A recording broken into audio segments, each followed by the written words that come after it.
The sound of thunder. The first rumble came just after dawn, a distant thunder that seemed to shake the very foundations of the earth beneath the small French village of Beaumont-sur-Loire. Marcel Dubois paused mid-swing, his hammer frozen above the anvil, and listened. At 53 years old, his hearing wasn't what it used to be, but he knew that sound. Everyone who had lived through the Great War knew that sound. Tanks. Marcel set down his hammer with deliberate care and stepped out of his forge into the cool morning air of May 1940. The main street of Beaumont was already filling with people, their faces turned toward the east, where a dark smudge of smoke stained the horizon. Women clutched children to their skirts. Old men who remembered Verdun and the Somme stood silent, their expressions grim. "They're coming," whispered Henri Beaufort, the baker, his flour-dusted hands trembling slightly. Just like last time. But Marcel knew it wouldn't be like last time. Last time, the war had been fought in trenches, a brutal stalemate of mud and blood. This time, the Germans had a new weapon, the Blitzkrieg. Lightning war. Fast, mechanized, unstoppable. Poland had fallen in weeks. Denmark and Norway had followed. Now was France's turn. The mayor, a portly man named Rousseau, emerged from the town hall, his face pale and sweating despite the cool morning. "The army has retreated," he announced, his voice carrying poorly across the gathered crowd. "They say the Germans will be here by tomorrow. Perhaps sooner. They've broken through at Sedan. Nothing can stop them." A murmur of fear rippled through the crowd. Some people began hurrying back to their homes, already planning their evacuation. But Marcel remained still, his mind working through a problem with the same methodical patience he applied to his craft. Nothing can stop them. The phrase echoed in his thoughts like a challenge. Marcel had been the village blacksmith for 30 years, inheriting the forge from his father, who had inherited it from his father before him. For 3 decades, he had shaped iron and steel to the needs of his neighbors. Horseshoes and wagon wheels, plowshares and gates, pots and hinges. Simple, practical work. Honest work. But he had also spent those years understanding metal in ways that went beyond simple functionality. During the Great War, Marcel had served in an engineering battalion, never seeing the front lines, but constantly solving problems for those who did. He had learned that war wasn't won by the bravest soldiers alone, but by the men who could keep equipment running, who could improvise solutions when supply lines failed, who could look at a problem and see possibilities where others saw only impossibility. As the crowd dispersed, Marcel's daughter, Sophie, approached him. At 22, she had her mother's dark eyes and his own stubborn jaw. She had been helping him in the forge since she was 12, and she could read his expressions better than anyone. "Papa, what are you thinking?" she asked quietly. Marcel looked down the road to the east, then back at his forge. "I'm thinking that Mayor Rousseau is wrong," he said slowly. "Something can stop them, or at least slow them down." Sophie followed his gaze to the forge, where 3 years' worth of scrap metal lay piled in the corner. Broken plows, old wagon wheels, lengths of chain, steel rods salvaged from collapsed barn. She knew her father well enough to see the calculations happening behind his eyes. "Papa, you can't fight tanks with a hammer," she said gently. Marcel smiled, but it didn't reach his eyes. "No, Sherry, but perhaps I can fight them with something else." He turned back toward the forge, his shoulders straightening with sudden purpose. "Come, we have work to do, and not much time to do it." "What kind of work?" Sophie asked, following him into the familiar heat and shadow of the workspace. Marcel surveyed his tools, his materials, and the limited resources of a small village forge. Then he looked at his daughter, and in his eyes was the same fierce determination she had seen whenever he tackled a seemingly impossible repair. "The kind that everyone will call crazy," he said, "until it works." "The blueprint." Sophie lit the oil lamps as darkness fell, casting dancing shadows across the forge walls. Her father had been sketching for hours, covering sheets of paper with drawings and calculations, crossing out designs, starting over, muttering to himself in a way that made her wonder if perhaps the stress had finally broken him. "Papa, please," she said, setting a bowl of cold soup beside him. "You need to eat. You need to rest." Marcel didn't look up from his work. His fingers were stained with ink and charcoal, and his eyes were bloodshot from concentration.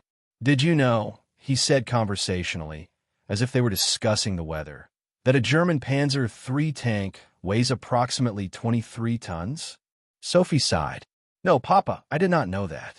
And it moves on tracks, not wheels. Wide tracks that distribute that weight across a larger surface area." He tapped his pencil against the paper.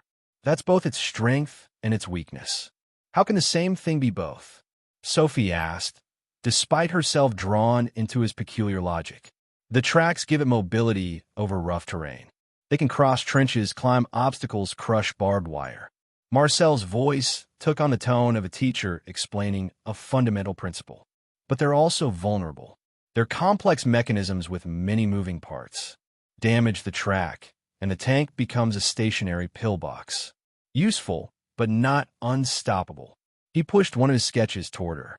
It showed a series of connected metal shapes, each about the size of a large barrel, linked by chains. "Tank traps," he explained. "The British used them in the last war, and the Germans themselves used them in the Maginot Line. Heavy metal barriers that can puncture tracks or cause a tank to become stuck." "But Papa," Sophie said, studying the drawing, "we don't have the materials to build proper tank traps. And even if we did, we're just one village. They'll simply go around us." "Exactly." Marcel's eyes lit up with an almost manic gleam. "Which is why we don't try to stop them completely. We just need to slow them down. Create chaos. Make them vulnerable." He stood and began pacing, his words coming faster now. "The German blitzkrieg works because of speed. They move fast, strike hard, don't give their enemies time to organize a defense. But what happens if we take away that speed? Even for just a few hours?" Sophie was beginning to understand. The French army could catch up, maybe organize a counterattack, or evacuate civilians, or prepare better defenses further west. Marcel returned to his sketches, pulling out a new design. "Look, we can't build traditional tank traps. We don't have enough heavy steel, and we don't have time for sophisticated engineering. But we have something else." He pointed to the pile of scrap in the corner. "We have ingenuity. We have unexpected materials. And we have knowledge of this terrain that the Germans don't." The new sketch showed something different from a traditional tank trap. It was a series of interconnected metal frames, like a giant, jagged net, designed to be deployed across the road. But it wasn't meant to stop a tank directly. Instead, it incorporated chains, hooks, and carefully positioned weak points that would snag on a tank's tracks and tear away, wrapping around the wheels and gears, jamming the mechanism. "It's not about strength," Marcel explained. "It's about entanglement. Like a fishing net doesn't stop a fish by being stronger than it, but by wrapping around it, restricting its movement." Sophie studied the design more carefully. It was ingenious in its simplicity and terrifying in its audacity. How long would it take to build? If we work through the night? If we get help from the other men in the village? Marcel calculated quickly. 3 days, maybe 4. We need at least 3 of these devices to cover the road properly. "And you really think this will work?" Marcel met her eyes honestly. "I think it has a chance, which is more than we have if we do nothing." A knock at the door interrupted them.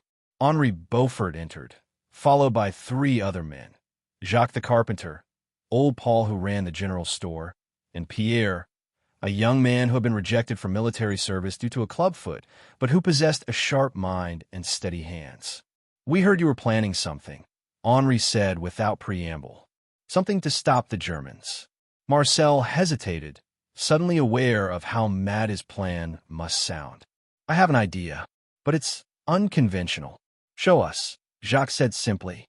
For the next hour, Marcel explained his design, demonstrating with small models how the device would work, how it would deploy, how it would entangle a tank's tracks without requiring the impossible strength needed to stop 23 tons of moving steel directly. The men listened, asked questions, offered suggestions. "The mayor will never approve this," Paul said finally. "Then we don't ask the mayor," Pierre replied, speaking for the first time. "We do it anyway." Marcel looked around at these faces, his neighbors, his friends, ordinary men who had suddenly become conspirators in an unlikely act of resistance. "If this fails," he warned them, it might bring reprisals down on the village. And if we do nothing, Henri countered, they'll roll through here tomorrow and keep rolling until they reach Paris. At least this way, we've tried. Sophie stepped forward, rolling up her sleeves. When do we start? Marcel smiled, a real smile this time. Right now. The forging. The forge burned hotter than it had in years. Marcel had lit all 3 of his furnaces, something he'd never done simultaneously, and the heat inside the stone building was almost unbearable. But there was no time for comfort, no time for caution. They had perhaps 48 hours before the German column reached Beaumont-sur-Loire. Sophie worked the bellows while her father selected pieces of scrap metal with the practiced eye of a master craftsman. Each piece had to serve a specific purpose. Heavy crossbars for the frame, lighter rods for flexibility, chains salvaged from old farm equipment for the entanglement mechanism. The genius of this, Marcel explained to Pierre, who was learning to cut metal to precise specifications, is that we're using the tank's own momentum against it. The heavier and faster it moves, the more thoroughly it will become entangled. Jacques had mobilized his carpentry tools to create wooden support structures and deployment mechanisms. The device needed to lie flat on the road, almost invisible under a thin layer of dirt, then spring up when a tank's weight triggered it. It was part trap, part net, part caltrops. Those ancient anti-cavalry weapons scaled up to face 20th century warfare. By midnight of the first day, they had completed the basic frame of the first device. It sprawled across the forge floor like the skeleton of some mechanical beast, 12 feet wide, 20 feet long, constructed from welded steel bars arranged in a pattern that looked chaotic but was actually carefully calculated. Attached to the frame were dozens of hooks, chains, and barbed protrusions, each positioned to catch on a tank's track assembly. "It looks like something from a nightmare," Henri observed, wiping sweat from his forehead. "Good," Marcel replied. "Let's hope it gives the Germans nightmares too." The second day brought unexpected help. Word had spread through the village about what the blacksmith was doing, and people began arriving at the forge with contributions. Old Madame Chevrier brought the ornate iron fence from her garden, her late husband's pride and joy, and insisted they melt it down. The Fontaine brothers, who ran the village garage, donated 2 damaged engine blocks and several lengths of steel cable. Even Father Dominic, the village priest, arrived with the heavy iron candelabras from the church.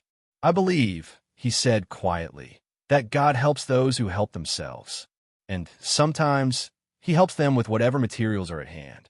But the most valuable contribution came from an unexpected source. Marie Laurent, the schoolteacher, arrived with her students carrying an armload of books. "Engineering manuals," she explained, "from a school library. I thought they might help with the calculations." Pierre, who had studied mathematics before his injury, had limited his prospects, seized on the books eagerly.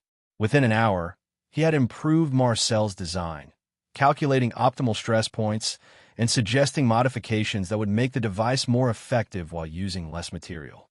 "You should have been an engineer," Marcel told him admiringly. "I was supposed to be," Pierre replied without bitterness. "Before this." He gestured his foot. Apparently, France didn't need engineers who couldn't march. But perhaps they need engineers who can think.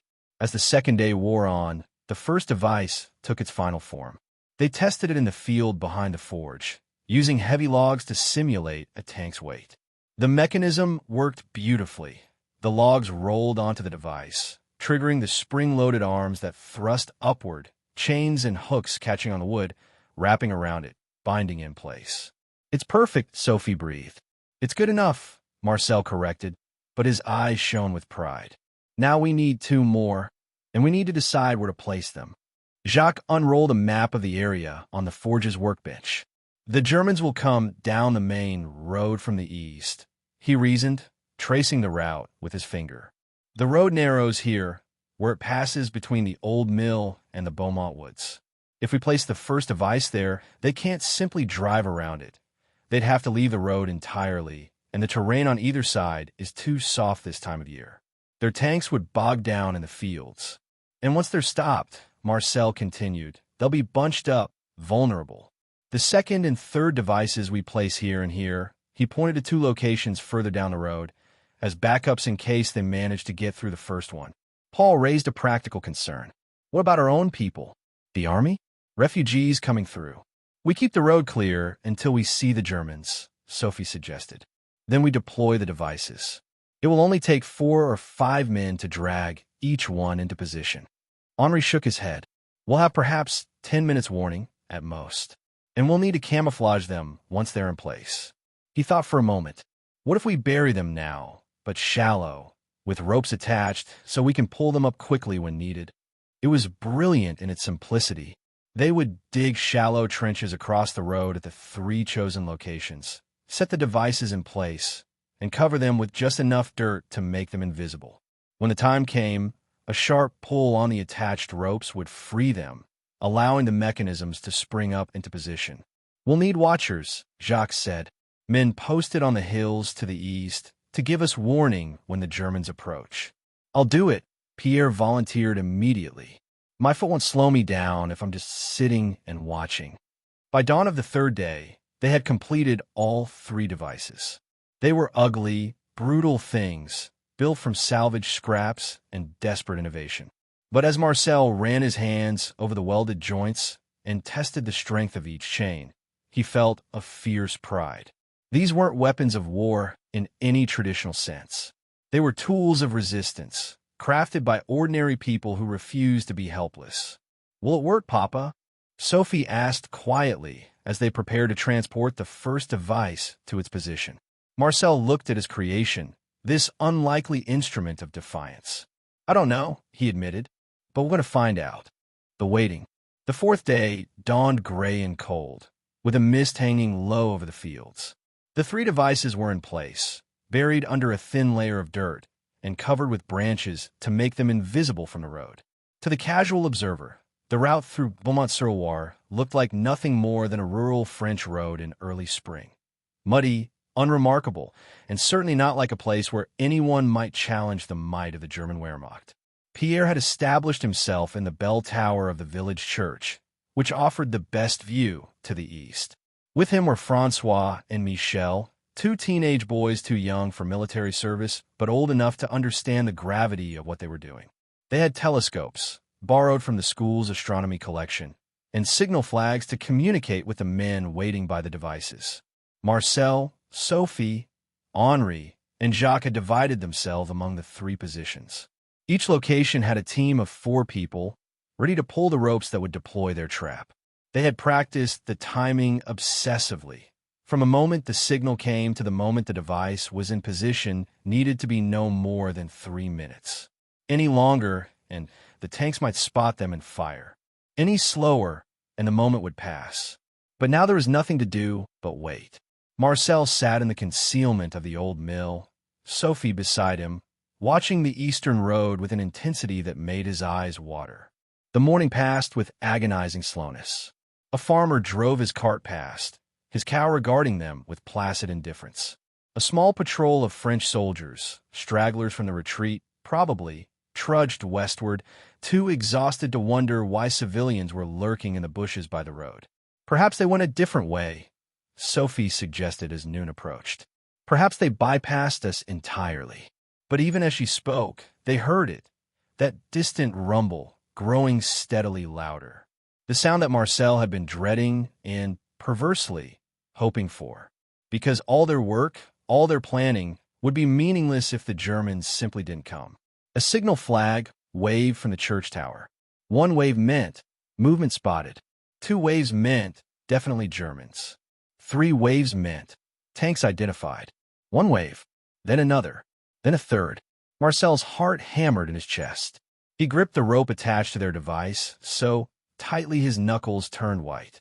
Beside him, Sophie was trembling, though whether from fear or anticipation he couldn't tell. Everyone ready? He called softly to the others hidden in the mill. Ready, came the whispered responses. They waited. The rumbling grew louder, resolving into the distinctive clatter of tank tracks on cobblestone and packed earth. Marcel risked a glance around the corner of the mill and felt his breath catch in his throat. The column was enormous. 12 tanks. No, 14. spread out along the road in a staggered formation, their hulls painted Feldgrau, the gray-green color of the German army. Between the tanks were trucks carrying infantry, motorcycles with sidecars, and support vehicles. Hundreds of men, tons of equipment, all moving with the confidence of a force that had steamrolled every opposition it had encountered. At the head of the column was a command vehicle with an officer standing in the open hatch, surveying the landscape with binoculars. Behind him came the tanks, Panzer IIIs mostly, their 37mm guns traversing slowly as the crews watched for threats. Marcel's hands shook on the rope. This was real.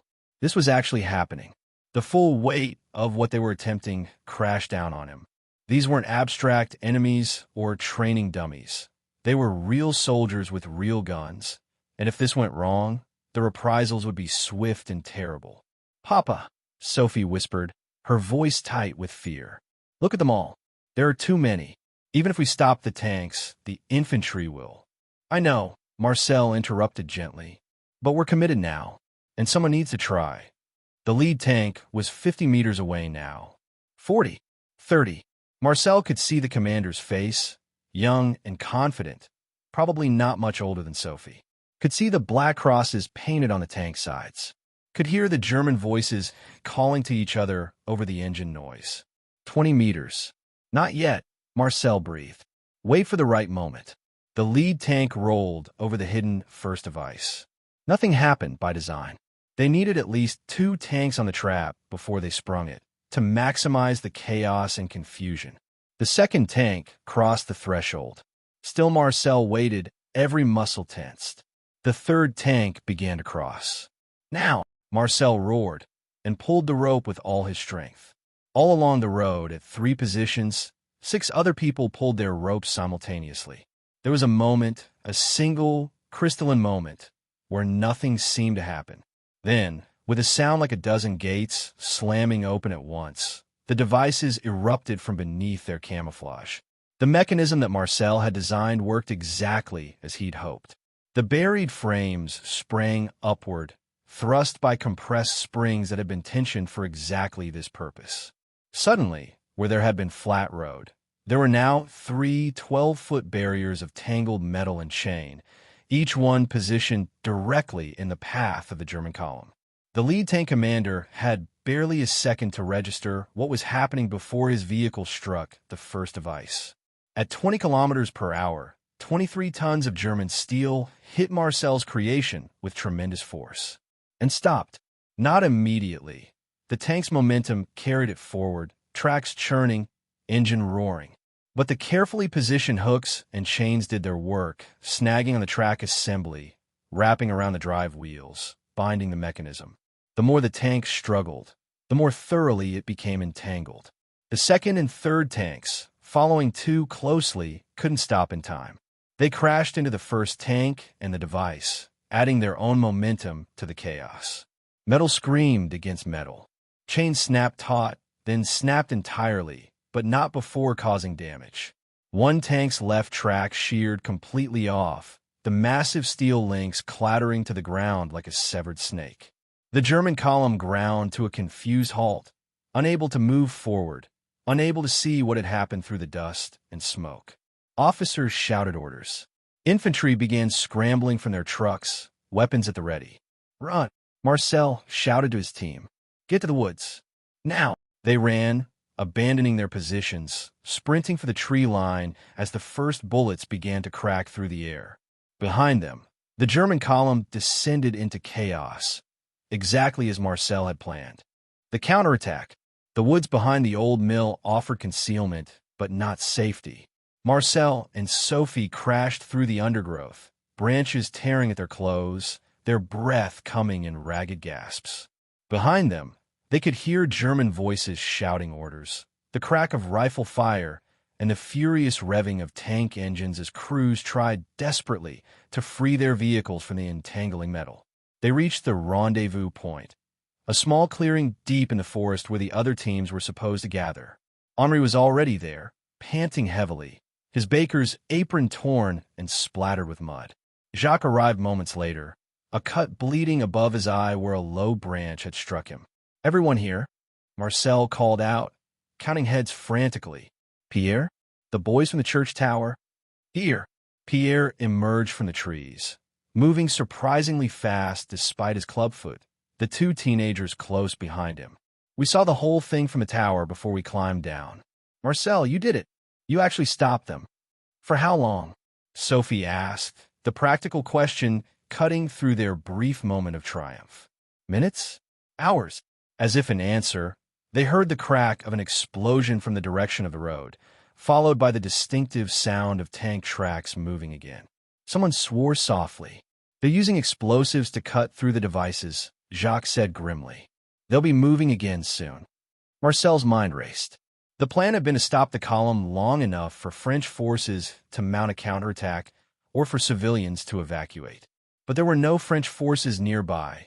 They'd all retreated westward, and the civilians of Beaumont-sur-Loire had mostly fled already. What remained was a German army that had been embarrassed and delayed, which meant they would be angry and possibly looking for reprisals. We need to get to the village, Marcel decided. Warn anyone who's left. Help them evacuate before the Germans come looking for whoever set that trap. They'll know it was us, Henri said quietly. The forge, the materials, the positioning, it all points to the village. To you specifically, Marcel. I know. Marcel met his friend's eyes, which is why I need to stay behind. Buy everyone else time to get away. Papa, no. Sophie grabbed his arm. We're not leaving you. You're not leaving me. You're doing what's necessary. Marcel's voice was firm but gentle. Someone needs to lead the others to safety. Someone needs to make sure the children get out. And Sophie, he cupped her face in his calloused hands. You're the only one I trust to do that. Before Sophie could protest further, a new sound interrupted them. The unmistakable growl of motorcycle engines. German scouts, spreading out to search for whoever had attacked their column. They're coming, Pierre hissed. We need to move. Now. The group split instinctively, years of hunting and foraging in these woods giving them knowledge of every path and hiding place. Marcel pulled Sophie close for one brief moment. The Beaumont estate, he whispered, the old aristocrat's house on the western edge of the village. It has cellars, hidden rooms. Take everyone there and wait for nightfall, then head west toward Orleans. Do you understand? Sophie nodded, tears streaming down her face, but her jaw was set with determination that reminded Marcel painfully of her mother. What will you do? What I do best, Marcel replied with a small smile. Improvise. They scattered then, the group melting into the forest in different directions to confuse any pursuit. Marcel waited until he was sure they had gotten away, then deliberately broke branches and left clear footprints leading south, away from where the others had gone. If the Germans wanted someone to blame, he would give them a target. He moved through the woods with the steady pace of a man who had walked these paths all his life, listening for pursuit. The motorcycle engines were closer now, and he could hear German voices calling to each other. They were systematic, professional, spreading out in a search pattern that would inevitably find him if he kept running. So he stopped running. Marcel emerged from the woods onto a small hill overlooking the road where his trap had done its work. From this vantage point, he could see the full extent of what they had accomplished. The German column was still stalled, though engineers were working frantically to clear the disabled tanks from the road. The lead Panzer III sat at an angle, one track completely destroyed, its crew standing beside it looking frustrated and angry. Two more tanks were similarly damaged, their crews attempting repairs that would clearly take hours if not days.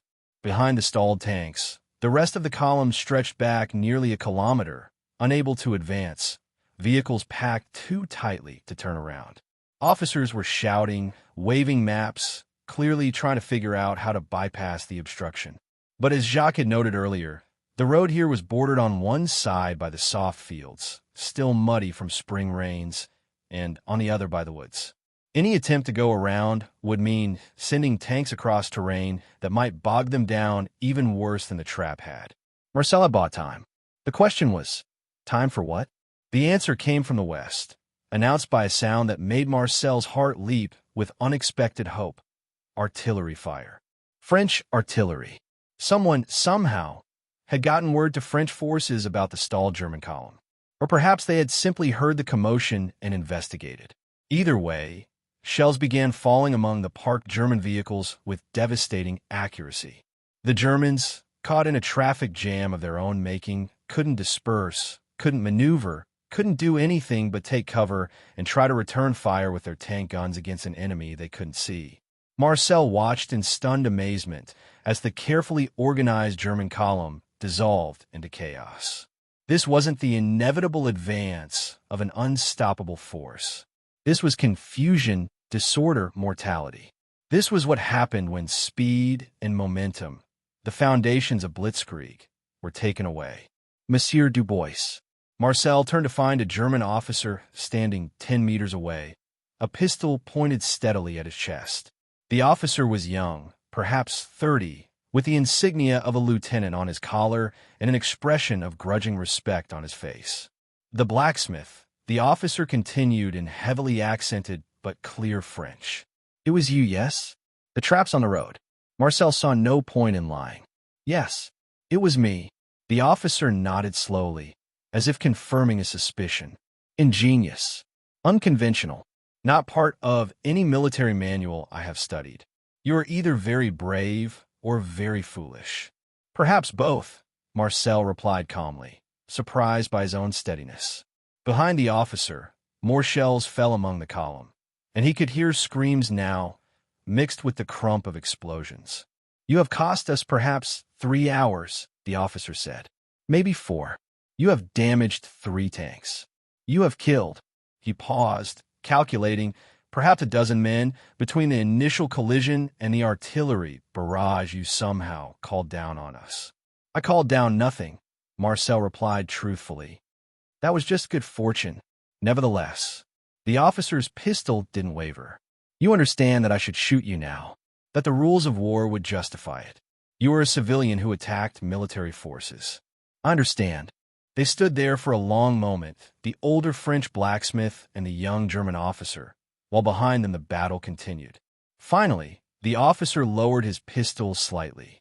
What did you hope to accomplish? He asked, genuine curiosity in his voice.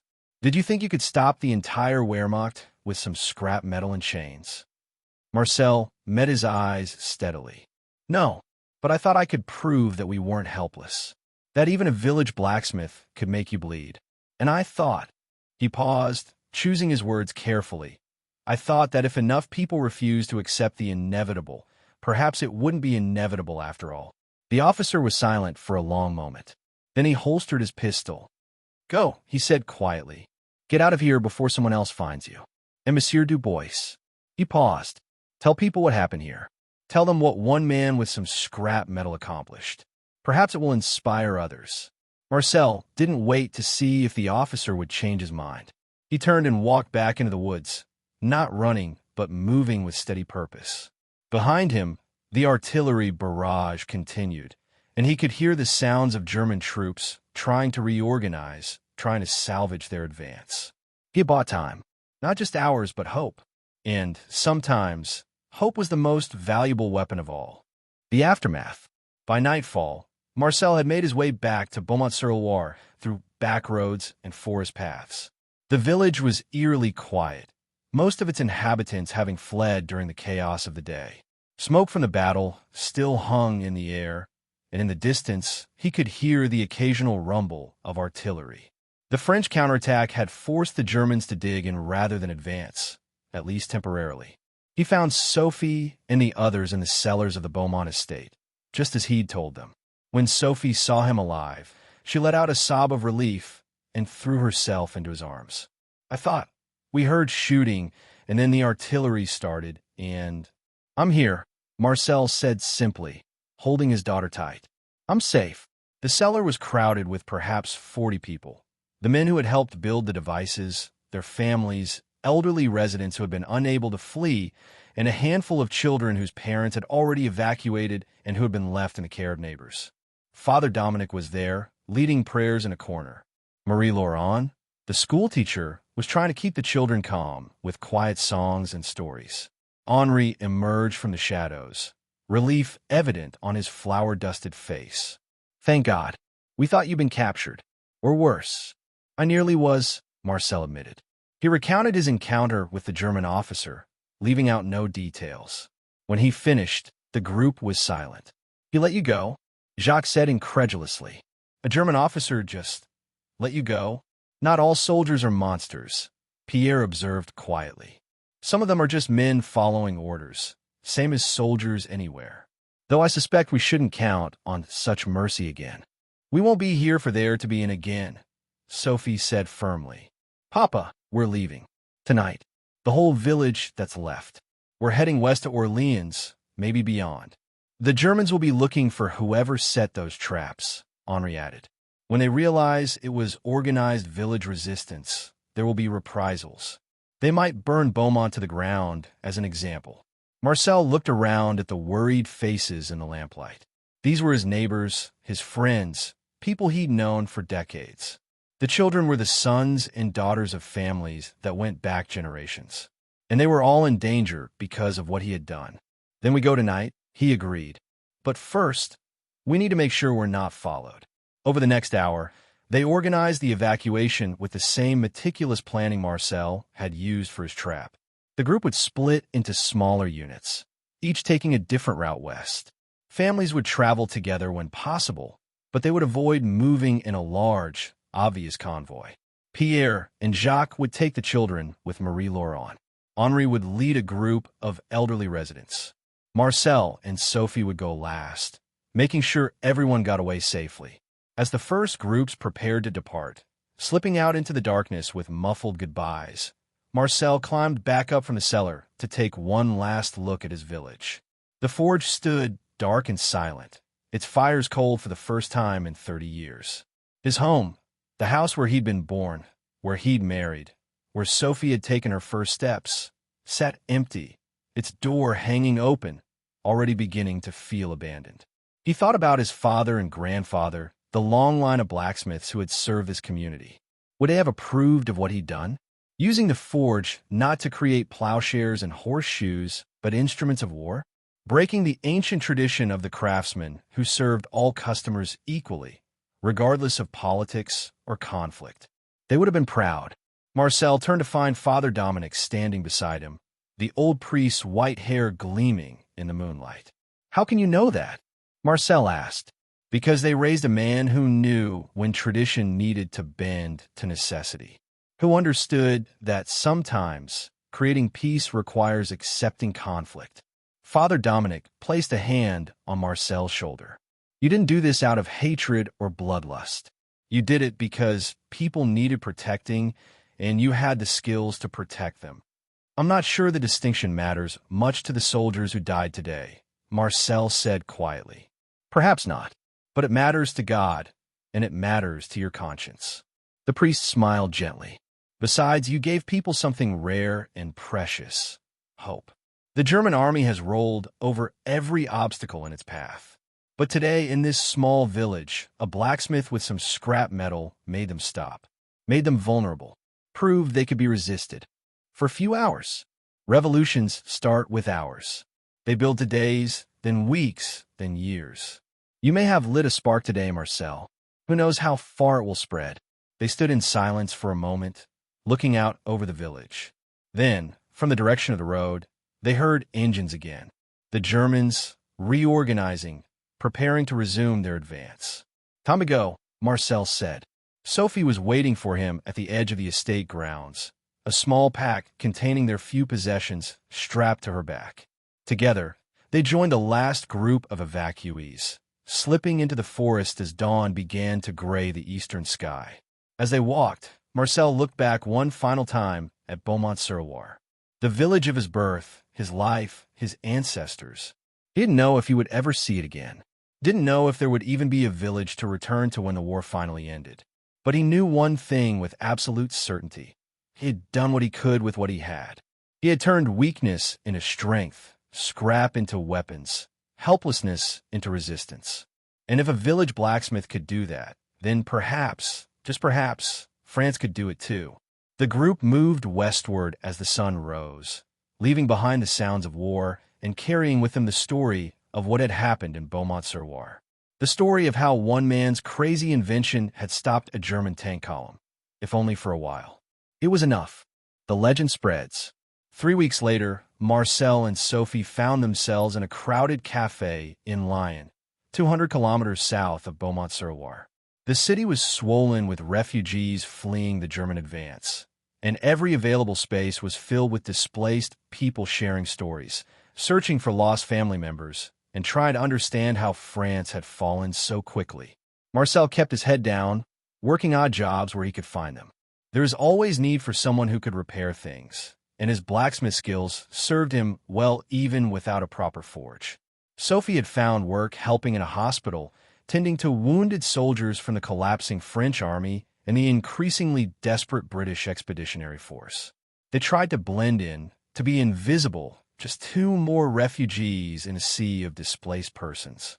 But on this particular evening, as Marcel sat nursing a coffee that was more chicory than actual coffee, he heard someone at the next table telling a story that made his blood run cold. Heard it from a lieutenant who was there. The man was saying, his voice carrying across the crowded cafe. Whole German column, stopped dead by some kind of trap. Right in the middle of nowhere, some village in the Loire. The Boche couldn't figure out what hit them. Marcel's hand froze halfway to his cup. Sophie, sitting across from him, had gone pale. What kind of trap? Someone else asked. That's the brilliant part. It wasn't anything official, no military operation. It was some local blacksmith who built these devices out of scrap metal and chains. Buried them in the road.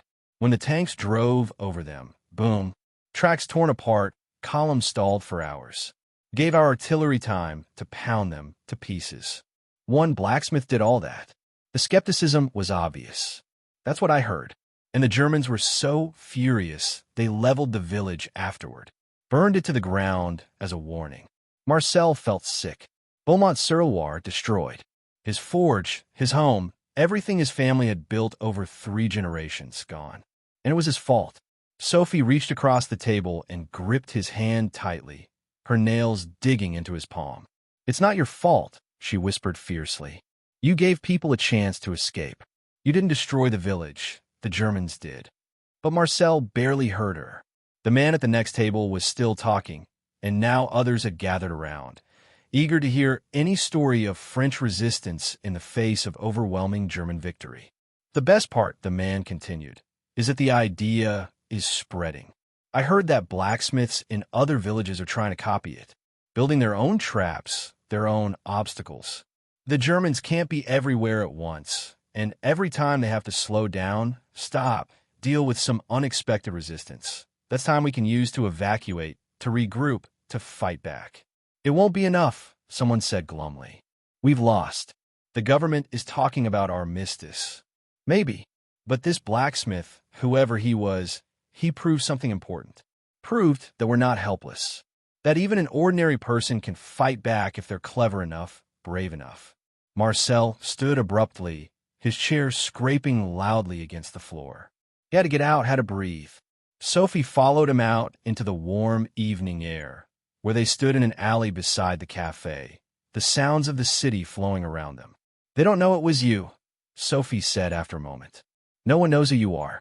You could stay anonymous, stay safe. Safe, Marcel repeated bitterly. While my village is ashes and other people are risking their lives copying what I did. While the Germans are looking for someone to blame. Then what do you want to do? Sophie asked. Marcel didn't have an answer. He leaned against the wall, suddenly feeling every one of his 53 years. He had been a blacksmith, a craftsman, a man who made useful things for peaceful purposes. He had never wanted to be a symbol, a legend, whatever the stories were making him into. Over the next few days, they heard more stories. Each one had grown in the telling, becoming more dramatic, more heroic. In some versions, the blacksmith had single-handedly held off an entire armor division. In others, he had been killed in the battle, dying gloriously while defending his village. In one particularly elaborate version, he had been a secret agent all along, working with British intelligence. But underneath the exaggeration, the core of the story remained true. An ordinary person had used intelligence and available resources to resist, to fight back, to prove that the German military machine wasn't unstoppable. And then, a month after their arrival in Lyon, they met Lieutenant Mercier. He found them through a chain of refugees and resistance sympathizers, people who passed names and information in whispers. He arrived at the small room they had rented, wearing civilian clothes but carrying himself with obvious military bearing. "Monsieur Dubois," he said after Sophie had cautiously let him in. "I've been looking for you." "I don't know what you're talking about," Marcel replied automatically. Mercier smiled. "The blacksmith from Beaumont-sur-Loire. The man who stopped the German tanks." "Please, monsieur, there's no need for false modesty.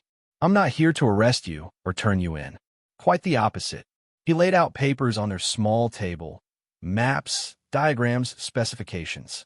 "The French government may be surrendering, but not all of us are ready to give up. General de Gaulle is organizing resistance from London, and we need people like you, people who can think unconventionally, who can make weapons from whatever materials are available, who can teach others to do the same." "I'm just a blacksmith," Marcel protested. "No," Mercier corrected gently. "You're an engineer who happens to work with metal, and you've proven you understand something critical. In this new kind of war, victory doesn't always go to whoever has the most tanks or planes. Sometimes it goes to whoever is most creative, most adaptive, most willing to try something unexpected." He pushed the papers toward Marcel. "We're setting up networks across France. Resistance cells. People who will sabotage German operations, gather intelligence, help Allied airmen escape. And we need people who can teach others how to fight back with limited resources." Sophie spoke up for the first time. "You want him to teach people how to build more traps. Among other things. Tank traps, yes, but also other obstacles. Ways to derail trains, disable vehicles, make the German occupation as difficult and expensive as possible." Mercier looked at Marcel intently. "Your devices bought us hours. Imagine if we could buy days, weeks. Imagine if every village, every town, every city in France had people who refused to make things easy for the occupiers." Marcel looked at the papers, then at Sophie, then back at Mercier. "The Germans destroyed my village because of what I did. How many more villages will burn if I teach others? How many more will survive because we gave them the tools to resist?" Mercier countered. "Monsieur Dubois, I won't lie to you. This is dangerous. The Germans are ruthless with resistance fighters. If they catch you, there will be no mercy. But doing nothing, accepting occupation without resistance, that's dangerous too. Dangerous to our souls, to our future." Marcel thought about his father and grandfather, about the long line of blacksmiths who had served their community by making tools of peace. But he also thought about that German officer who had let him go, who had told him to spread the story of what had happened. Perhaps that officer had understood something important. That resistance wasn't just about inflicting damage on the enemy. It was about maintaining hope, keeping alive the belief that freedom was worth fighting for. "I'll do it," Marcel said quietly. "But on one condition, Sophie comes with me. She knows almost as much about the forge work as I do, and I won't lose my last family member to this war." "We work together," Sophie confirmed, her voice steady. "Or not at all?" Mercier nodded. "Together, then. Welcome to the resistance." The Blacksmith's Legacy. June 1944. For years after Marcel Dubois had stopped a German tank column with his improvised trap, Allied forces stormed the beaches of Normandy. The invasion that would eventually liberate France had begun. In an occupied Lyon, the resistance emerged from the shadows. Marcel, now 57 and grayer, but no less determined, stood in a hidden workshop beneath a warehouse, surrounded by men and women he had trained over the past 4 years. The forge he had built there wasn't as grand as his old one in Beaumont-sur-Loire, but it had produced dozens of devices: tank traps, rail sabotage equipment, booby traps for German vehicles, and countless other instruments of resistance. "The Allies are here," Lieutenant Mercier announced, entering the workshop with the best news they'd heard in years. "Eisenhower's forces are pushing inland. The Germans are falling back. It's happening. Liberation is actually happening." A cheer went up from the assembled resistance fighters. Sophie, now 26 and hardened by 4 years of dangerous work, hugged her father tightly. "We made it, Papa. We survived." More than survived, Mercier said, clapping Marcel on the shoulder. Do you know how many German operations you've disrupted? How many locomotives derailed, supply trucks disabled, tank columns stalled? The intelligence the Allies have been gathering suggests that the resistance, and specifically the sabotage techniques you developed, delayed German reinforcements during the invasion by at least 2 days. 2 days that may have meant the difference between success and failure at Normandy. Marcel shook his head in wonder. All I did was teach people what I learned in my forge. You taught them to resist, Mercier corrected, to refuse to accept the occupation, to fight back with whatever tools they had available. He pulled out a document bearing official stamps. And now General de Gaulle wants to meet you, personally, to thank you for your service to France. Meet de Gaulle. Marcel looked at Sophie in disbelief. Why would he want to meet a blacksmith? Because you're not just a blacksmith, a new voice said from the doorway. Marcel turned to see the German officer who had let him go 4 years ago. But now he was wearing a different uniform, the armband of the Wehrmacht resistance movement, Germans who had turned against their own regime. Hauptmann Fischer, the man introduced himself with a slight bow. Previously of the 7th Panzer Division, currently trying to make amends for 4 years of serving the wrong cause. Marcel stared. You? I remember you. You let me go. In Beaumont. I did. And I've regretted it every day since. Not because I should have shot you, but because I should have listened to the warning you represented. Fischer's face was weary, lined with suffering. After Beaumont, I started paying attention to stories of resistance, of ordinary people fighting back, of the 1,000 small cuts that bled the Wehrmacht's momentum. And I started to wonder, what are we really fighting for? What kind of Europe are we building with our tanks and guns? He gestured to the workshop around them. This is what convinced me to finally act. Not the great battles, not the grand strategies, but the fact that a blacksmith with some scrap metal could show more courage and honor than an entire army division. That a father and daughter could risk everything to teach others to resist. That ordinary people could become extraordinary when defending what they believed in. What will you do now? Sophie asked. Help however I can. There are German units ready to surrender to the resistance rather than fight to the bitter end. And there are records, documents about German commanders who ordered reprisals against civilian populations. He looked at Marcel directly, including the commander who ordered Beaumont-sur-Loire destroyed.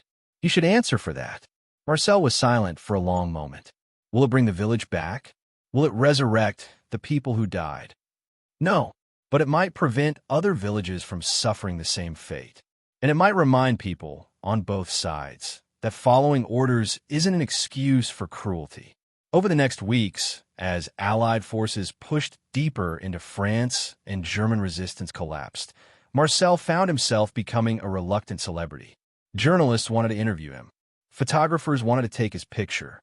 The story of the village blacksmith who had stopped a tank column with scrap metal and chains had taken on mythic proportions. Tell me, an American reporter asked, notebook in hand, when you first got the idea for your tank trap, did you know it would inspire resistance movements across occupied Europe? I knew it might buy us a few hours, Marcel replied honestly. I never imagined anything beyond that. But it became so much more.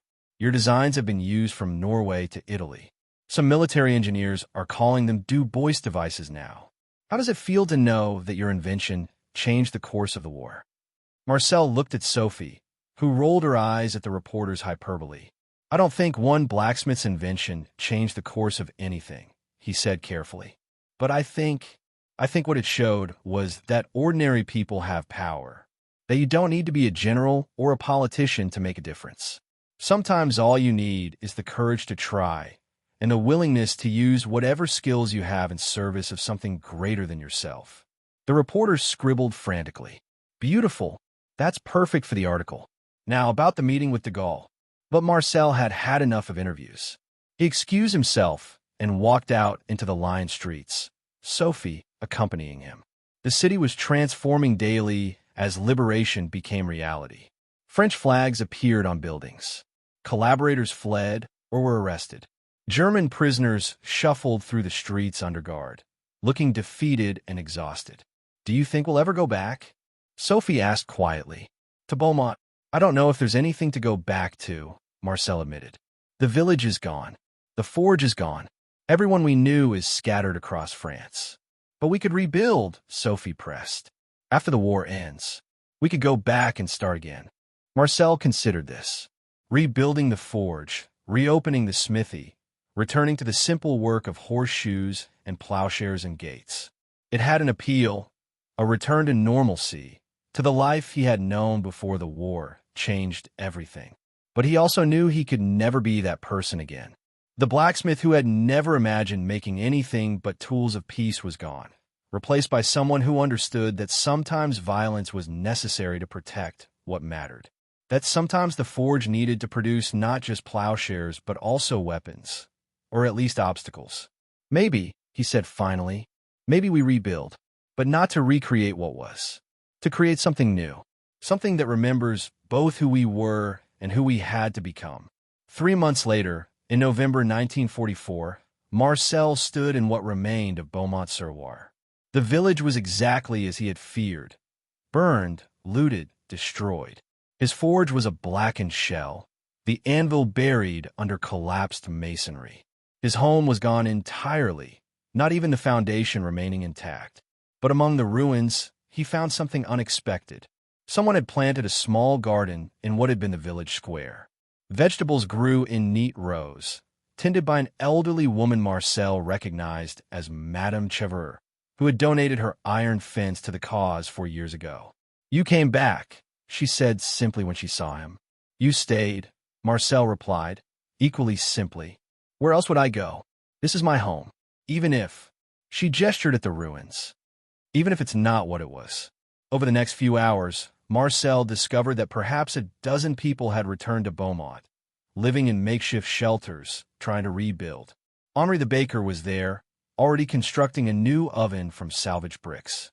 Jacques the carpenter was measuring timber for new buildings. Even Pierre was there, his mathematical mind now employed in laying out the new village on stronger foundations than the old. "We heard you were coming," Henri explained. "Heard that the famous blacksmith might return to his village. So we thought we'd be here, to welcome you home, if this is still your home." Marcel looked around at the ruins, at the people who had come back despite everything, at the small signs of rebuilding and hope. He thought about offers he'd received to work in Paris, in London, to become an official military consultant. He thought about the comfortable life he could have now, thanks to his reluctant fame. But he also thought about his father and grandfather, about the responsibility of a craftsman to serve his community, about the fact that these people, his people, needed a blacksmith more than the military needed another advisor. "Sophie," he called to his daughter, who was surveying the ruins of their old house. "What do you think? Should we stay?" She picked up a piece of twisted metal from the rubble, part of the old forge, perhaps, held it up to the light, examining it with a craftsman's eye. "I think," she said slowly, "that we have work to do, and we've never been afraid of work." Marcel smiled. "Then let's get started." By the time spring came in 1945, bringing with it news of Germany's surrender, the forge in Beaumont-sur-Loire was operating again. It wasn't as large as the old one, and it would take years to fully replace what had been lost. But Marcel Dubois was at his anvil once more, shaping metal to meet his community's needs. And if sometimes he still welded chains and patterns that could snag a tank's tracks, or shaped steel into forms that could impede an army's advance, well, that was simply the wisdom of a man who had learned that peace must sometimes be defended with the same creativity and courage as war. The village blacksmith's crazy invention had stopped a column of German tanks for a few hours on a spring morning in 1940. But the legacy of that moment, the proof that ordinary people could resist, could fight back, could refuse to accept the inevitable, that legacy endured far longer than any temporary victory. And in a small forge in a rebuilt French village, that legacy continued in the ring of hammer on anvil, in the glow of the forge fire, in the steady, honest work of a blacksmith who had learned that sometimes the most powerful weapons were made not from steel, but from courage, creativity, and the refusal to give up hope.